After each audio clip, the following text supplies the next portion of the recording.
ใครจะไปเที่ยวไต้หวันใช้สิ่งนี้แทนเงินสดสะดวกกว่าเยอะที่ไต้หวันจริงๆเขายังใช้เงินสดเป็นสังคมเงินสดแต่ว่ามันยังมีสิ่งหนึ่งที่แบบว่า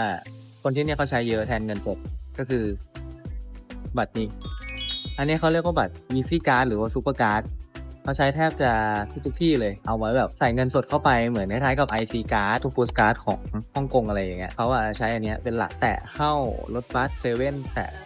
ซื้อของอะไรอย่างเงี้ยแล้วก็ร้านหลายๆร้านเลยเขาใช้อันนี้เป็นหลักเพราะฉะนั้นถ้าใครมาไต้หวันก็คือควรจะมีอันนี้ติดตัวไว้